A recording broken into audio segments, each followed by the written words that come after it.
Unless you happen to be the daughter of Liam Neeson's character in Taken, it's safe to say most of us will never be whisked away by thugs in a van and held for ransom. But just in case you ever decide to take candy from the wrong stranger, today we're going to do your mom a favor and tell you how to escape a kidnapper. This is Epic How To.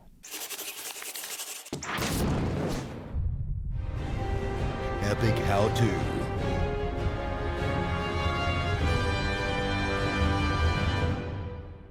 Kidnapping continues to be one of the most common crimes in the United States, but there's some good news. First of all, most domestic kidnappings are cases of a parent taking off with his or her own child. Second, some studies show that as many as 60% of kidnapping victims are eventually released unharmed. So if you calm down and play your cards right, you have a decent chance of making it out alive. But let's take you through your kidnapping from start to finish, shall we? Picture this. You're taking a shortcut through a nice little deserted alley one night, whistling and minding your own business, when suddenly, BAM! A shady character in a ski mask clamps his hand over your mouth and starts pulling you toward his car. Now what? Well, that depends on several different factors that you need to take into account, and quickly. First question you need to ask yourself is, why am I being kidnapped? If you're associated with wealthy people, chances are you're being held for ransom. In cases like this, you're worth more to your captors alive than dead, which bodes well for your chances of survival. But let's say you're taken by a terrorist organization, or you're a political figure or a foreign journalist. There's a chance you're going to be used as a bartering tool for the release of other prisoners. But it's just as likely you're going to be killed simply to send a message. In this case, you're going to need to take more risks when fighting back against your assailants, even if there are several of them where they're brandishing weapons, because frankly, this might be your only chance to save yourself. It's important to note that the most dangerous periods in a kidnapping are the initial capture and the rescue, so use your gut instinct to weigh the risks and be strategic about how you choose to respond. In any case, step one is the same no matter what. Raise some hell. Scream at the top of your lungs. You want to do everything you possibly can to draw attention to yourself so that someone nearby will notice and alert the authorities. Otherwise, it may be days until you're even reported missing. Now, while your first instinct will probably be to yell help, remember that people are more likely to come to your aid if you yell out fire. Sometimes just drawing attention to yourself is enough to spook your attacker and send him running in the other direction. Step 2,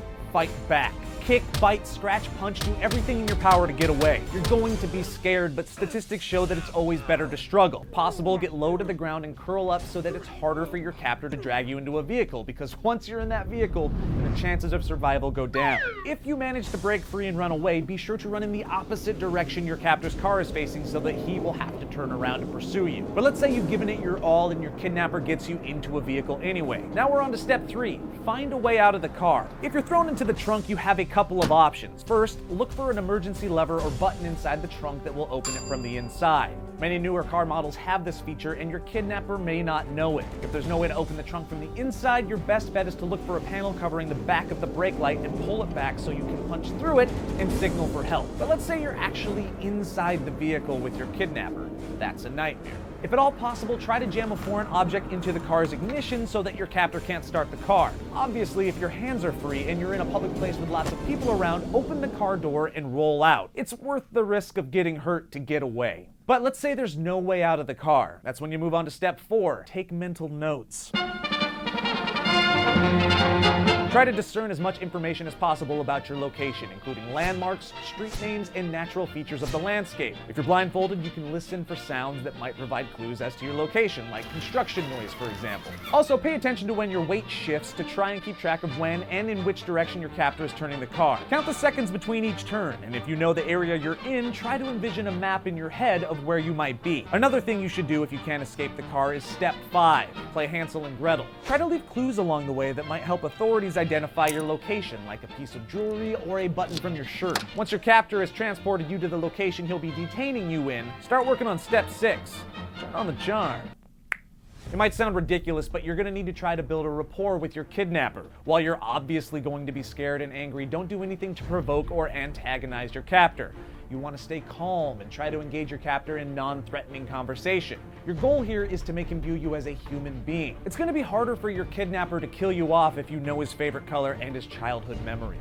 But beware of developing Stockholm Syndrome, a psychological disorder wherein the kidnapped person grows emotionally attached to their kidnapper, often to the point of actually assisting them in their agenda. No matter how desperate you get for human connection, remember, this person is a criminal, not your BFF.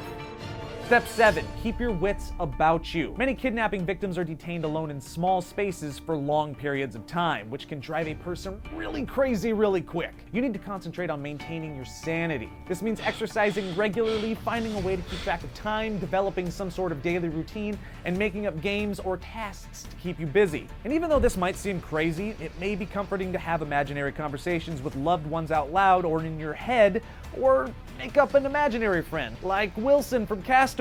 Even a trusty cockroach would do, like in WALL-E, also a good movie. Above all, try to stay positive and never give up hope. Just think of what a crazy story you're gonna have once this is all over and you've been rescued. Book deal, anyone? But that doesn't mean you should just sit there daydreaming about daytime talk show appearances.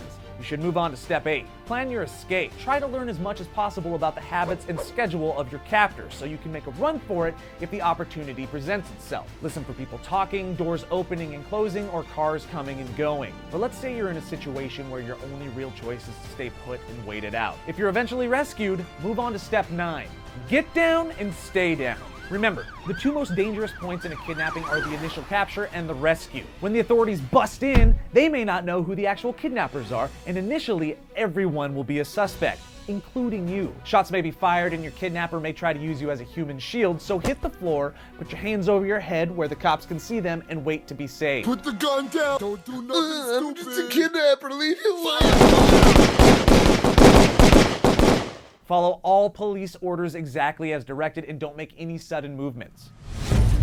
Congratulations! You just survived being kidnapped and you didn't even have a very particular set of skills to help you. Well, that's it for this episode, gang, but in the comments down below, tell us what you'd like to learn how to do next.